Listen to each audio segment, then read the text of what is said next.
Thank you, Jenny.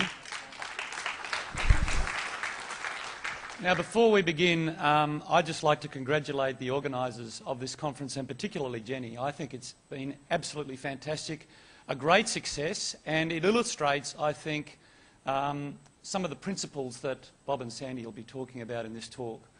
The high level of participation in this conference, I think, illustrates the importance of science and research to NRM. Without it, we're in danger of investing in activities which are either inefficient or ineffective. In this session, we're going to explore with Bob and Sandy how to build effective research partnerships and why to build effective research partnerships. And really, they're both probably the most qualified people we could get to talk about this, and that'll become evident to you as they begin to talk. So I'm going to invite you both up here. We don't have any PowerPoints for this presentation, you might be relieved to hear. So Sandy, if you could. So Sandy Carruthers, who's sitting immediately next to me, is the Director of Science, Monitoring and Knowledge in the Department of Environment, Water and Natural Resources. And Sandy's been a great supporter of closer ties between the department and the university sector. And she's also been an important investor in activities which I think have set the standard for partnership activities which deliver mutual benefit. And Professor Bob Hill, on the end, is the Dean of the Faculty, or Executive Dean of the Faculty of Sciences, and also the Director of the Environment Institute at the University of Adelaide. And Bob's been a powerful advocate and a generous investor in research partnership activities, not just with Department of Environment, Water and Natural Resources, but also with many other organisations around South Australia, Australia and the world. And the partnership between COST and Conservation International is just one of those important partnerships. The format of this session is going to be, I'm going to be asking a few questions of Bob and Sandy, and then we're going to throw it open to the audience to ask them questions. So be thinking about your questions as you're listening. So we'll get started, and the first question is, what makes a partnership as opposed to just a straight contractual relationship or commercial relationship? What's the difference between a partnership and just a simple interaction? Okay, well, is that working? No?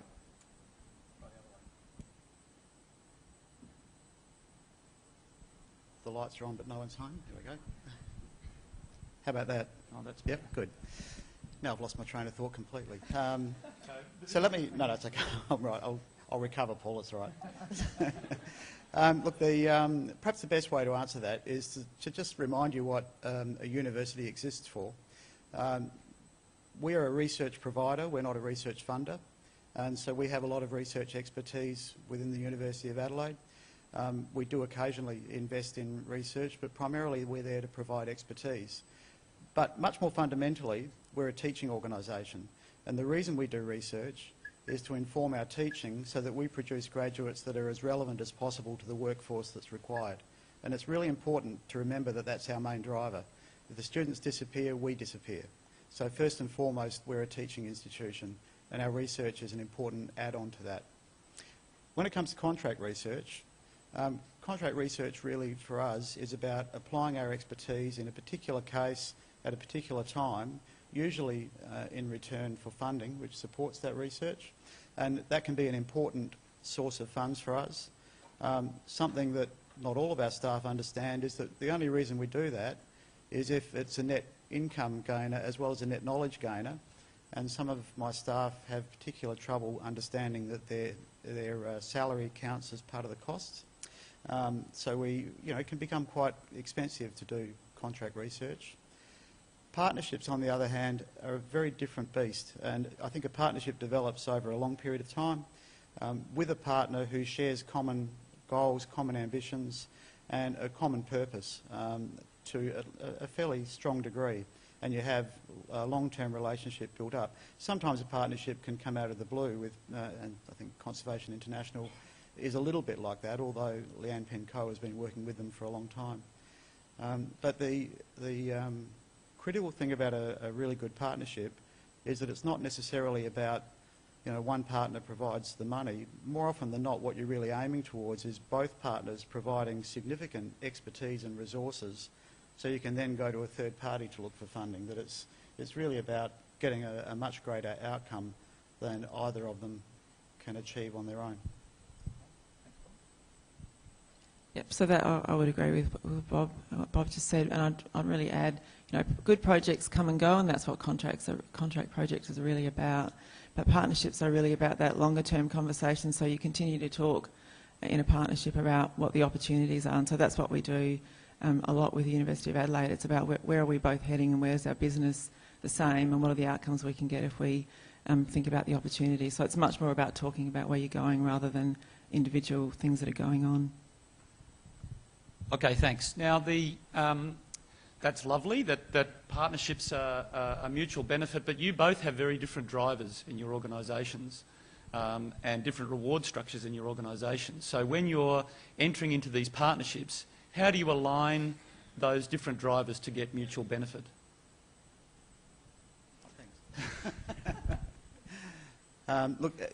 Okay, so when we start developing partnerships, I think the really critical issue it comes down to trust to begin with. You can't align anything unless the partners, two or more, are absolutely in concert and trust each other to be doing the right thing. Quite often, a lot of what we're trying to achieve out of a partnership is mutually beneficial. I mean, we usually both want the research done. It's usually research that it's about. And usually we want it done in the same way. I mean, we're looking for the same outputs. In a university world, you're looking for publications because we get rated by the Commonwealth on our performance, and so there are particular kinds of formal outputs that matter. We have some interest in income to do the research, but income's not our major driver in this space. And the critical part about a partnership that I think we've learnt over the years is that it's really important not to go into it either believing you're the dominant partner or believing that you're going to overachieve out of the partnership, that you're going to be the big winner out of the partnership. As soon as you start developing that mindset, almost certainly it will fail. And I'm not sure if that quite answers the question, but I think it's homing around it. And I guess I'll just add from government's perspective, so government really relies on an evidence base to inform its policy. So Minister Hunter talked about that on Wednesday. But evidence is only one input to how policy gets developed. So there are also social and economic and cultural and political things that have to be considered as well. So evidence is really important, but it's one input. And the other thing for government's perspective is we have to make decisions regardless of whether the information is available. So we have to make the best available use of what we have, knowing that the information is imperfect. And so within that, we need to understand, well, what are the risks and what are the uncertainties within that. And so I think Martine's talk yesterday on vegetation offsets was a really good example of that, how you have policy developing without perfect information. And so that's where we can work with, I think, the value of having researchers who can think deeply about issues and go into the detail so that we can actually then understand, well, then how do we turn that into something that's relevant from a policy perspective. And the other thing that Sandy Pitcher talked about was public value. So public servants need to think about the public value of what we're doing, and so we're always thinking about the public good, and that's something that we I guess it's a different driver for us from the university sector, but often it ends up being something that's quite common. But it's we do have quite different drivers in terms of what we need to deliver when we do projects or partnerships. Okay, thank you. Do you have some examples of projects or programs which you think demonstrate the exemplar of what a research partnership can be and deliver mutual benefits for both sides? There's two, I think, that are well enough developed now that we can call them mature projects that have really delivered for us. The first was the first one that I got involved with in any large scale was the building of an ancient DNA lab in the Botanic Gardens on top of the herbarium where Michelle sits. It's probably about 12 years ago now. We approached Duna. We needed a site which was well away from any functioning molecular biology labs because of the risk of contamination, to build a world-class facility for the retrieval of DNA from very fragmentary material. Juna were just fantastic as a partner with that. We've got a site which we developed, was their space. They've charged us effectively no rent for that over the years. It's a genuine partnership because the herbarium has the potential to make significant use of that facility, and they have done sporadically, and I think will do so more in the future. The potential to retrieve DNA out of old herbarium specimens is a very important tool. So that's one where we have a person here, Alan Cooper, is a laureate fellow, which is the best research fellowship you can get in Australia. We needed that laboratory to attract Alan to Australia, and we did it. 12 years later, he's still here. The second one, which I think is a spectacular success, is arid recovery, where Juna has really been the power player in the partnership from my perspective, but also BHP Billiton, which has funded that now for a very long time. And again, it's a very mature operation now and working extremely well as a partnership involving at least Juna, University of Adelaide and BHP Billiton. And there's probably three others that I can think of. So this conference as an example, so the RAIN network has been incredibly successful, and that's with Jenny starting, I think it was 4 years ago or five years ago. But this conference wouldn't have happened if the partners hadn't invested in that. And that network really is just the partners getting together and talking about how do we work better together and share. We have 5 joint appointments, 4 with the University of Adelaide and 1 with Flinders. And those joint appointments are, 4 of them are built into our business, and we rely on them very heavily for our critical science that informs our policy, and they bring all of their networks with them as part of their joint appointments. So they've been really successful, and the first one started 10 years ago, and Andy Lowe's been our longest joint appointment, and it's 10 years this May, and Michelle's just come up to 5, and they work incredibly well for us. And the third one is the Goyder Institute for Water, which I don't know if all of you know that much about it. Some of you will. But Goyder's been incredibly important from a government and a cabinet perspective. So what Goyder's actually done, it's a significant investment. So it was $50 million over the last 5 years. It employed 20 full-time FTE researchers out of that.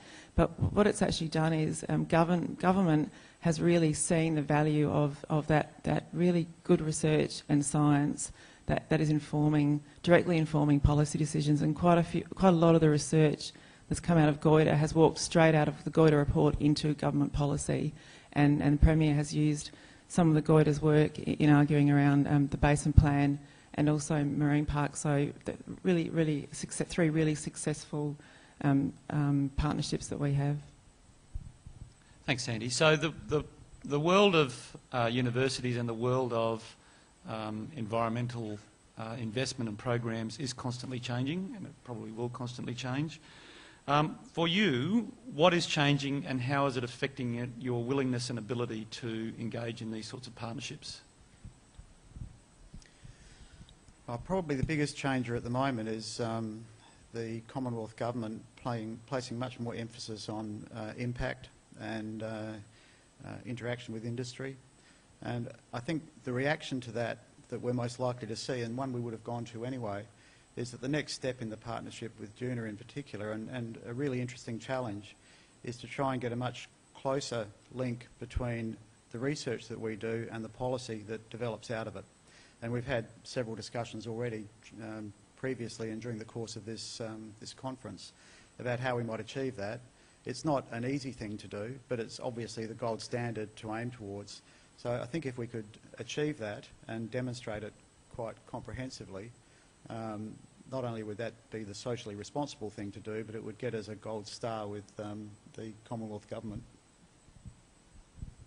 Yeah, I'm following on from that. One of our biggest, it's probably an internal challenge, not an external one. It's exactly that. So as the Commonwealth rolls out some of these really big research programs like TURN and the National Environmental Science Program and ARC and others, ARC linkages, our capacity now is less than it used to be, but we know as government we can add a lot of value to what researchers do and actually make that research, help define the research questions, stay involved in those projects, and then actually turn that into policy and management at the end.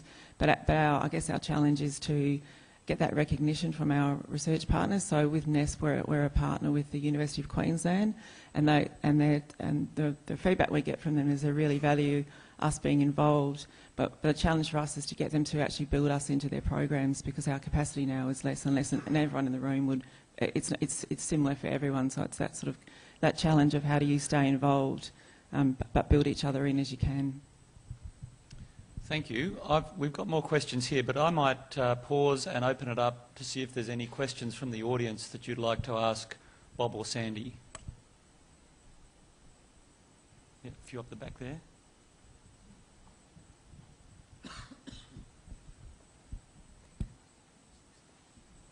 Yeah, I'd like to direct my question to Bob.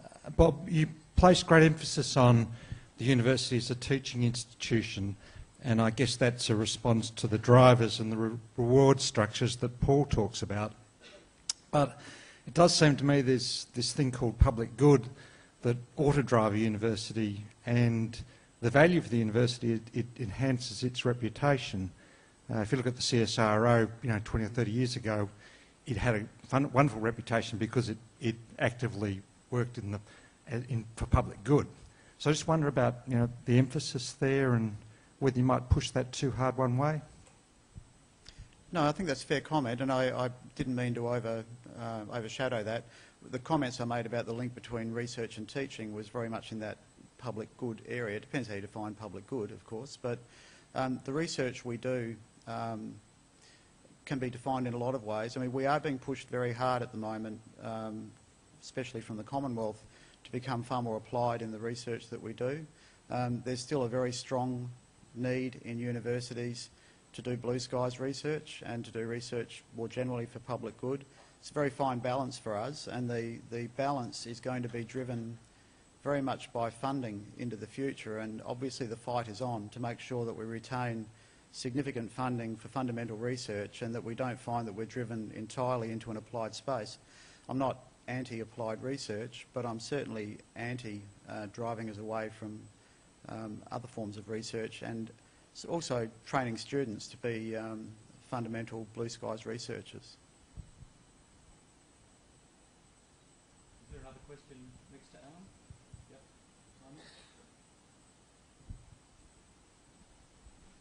Yep. This one's probably for Bob or Sandy. I'm looking at the Environment Institute banner down there, and I wanted to ask about, you mentioned the BHP linkage in arid recovery and thinking about industry involvement and private sector involvement, and just wondering about some reflections on how do we draw on effectively the intellectual capital in some of those big corporates like BHP or some of our consulting partners into some of these research partnerships as well in a pragmatic way. Well, I can maybe give one example. I mean, we had, still have, a very large project operating in Spencer Gulf, and that's, I don't know if Bronwyn Galanders is here, but she's driving that particular project. That was set up back before the decision was made on Olympic Dam, because it was likely that Spencer Gulf was going to have very significant increase in usage. There was a chance there might have been a desalination plant there, and we decided to get involved and get in early to make sure that we could see all these multiple uses of the Gulf, how it could best be brought together to make sure the impact was minimised or potential environmental damage could be foreshadowed and something done about it.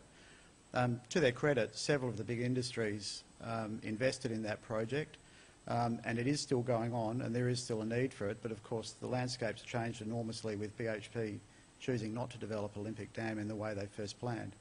So it's not hard for us to get industries engaged in research when they can see a direct benefit for them, either in terms of their direct profit-making capacity, but also, in fairness, in terms of the impact they have on society and the environment. Responsible industries are keen to minimise that as much as they can, and they're prepared to invest in it. And we're very aware of that, and we certainly take advantage of it. It's our job as well to deliver that.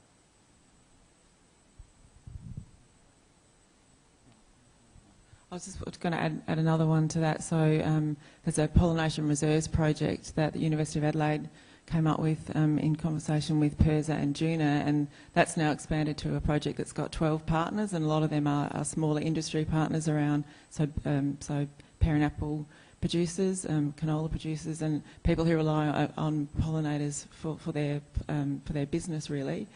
And that's at the moment that's a $2 million shared sort of pool of funding, but it could end up being something like $4.5 million. And that's all the partners getting together and saying there's something here, and on our own we'll get something really small, but if we actually all invest, and with the industry absolutely there saying yes, this is something we want, and that's a really good example of bringing everyone in. But it's around a problem that you need to solve, or an opportunity that's there for everyone. Thanks, Sandy. I think there was a question right up the back.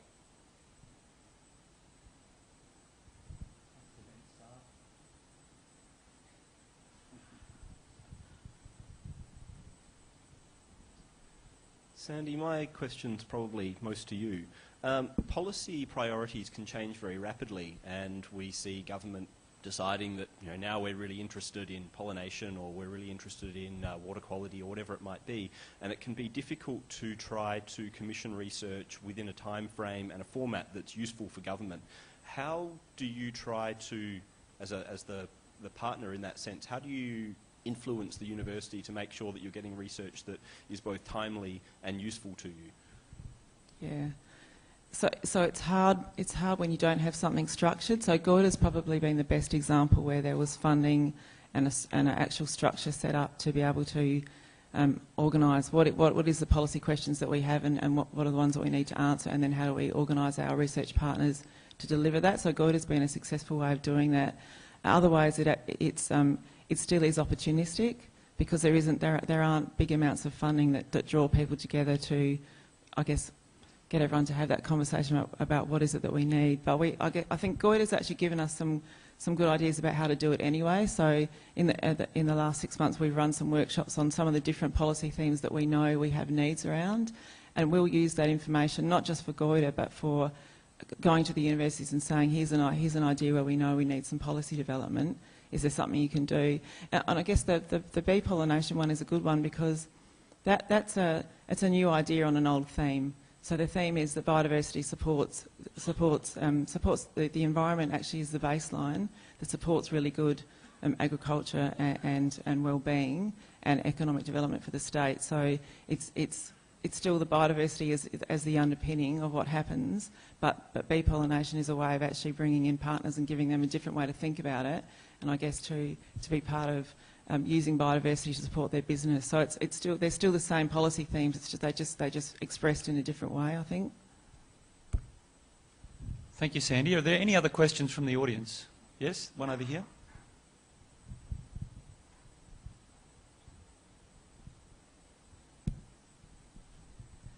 Yeah, the question to both of you, really. You have spoken mainly about university, DUNA, and industry.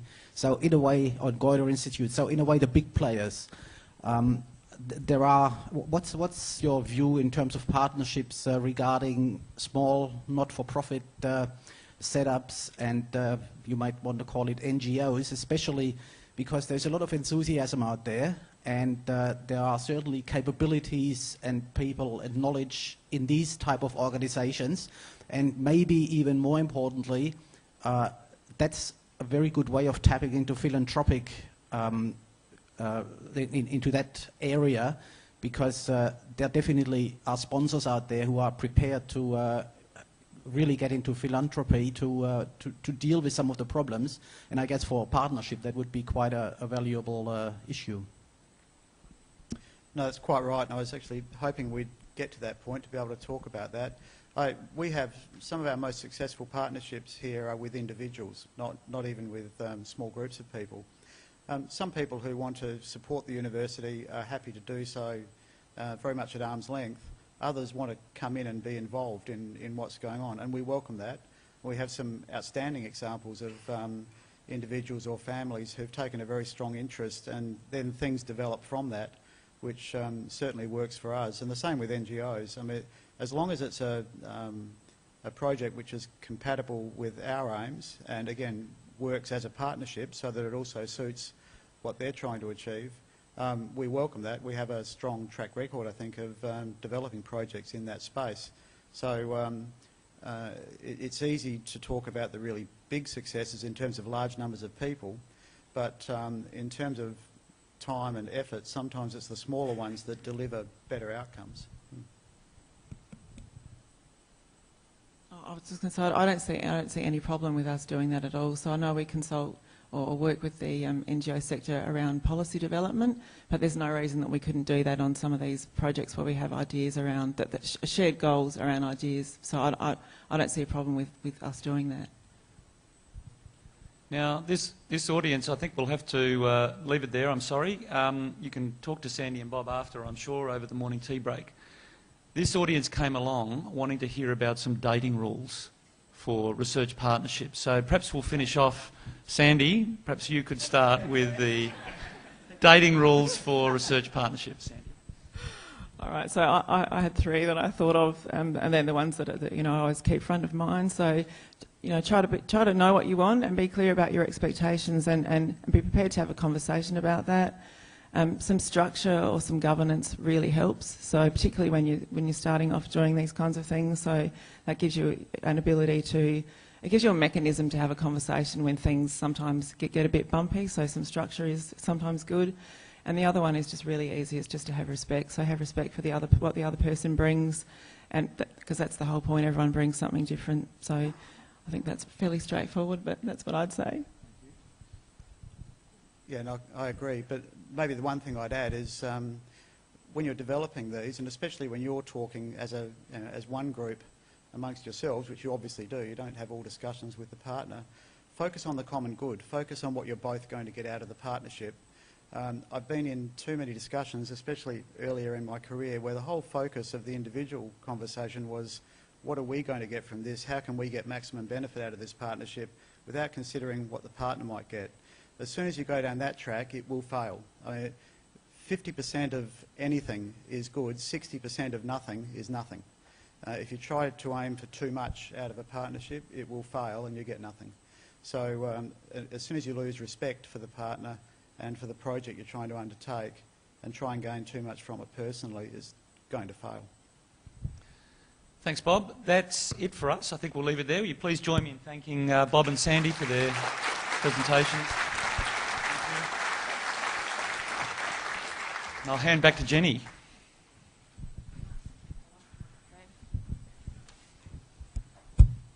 Okay, enjoy the rest of the day, the last day, and we'll see you in 2 years' time. Thanks.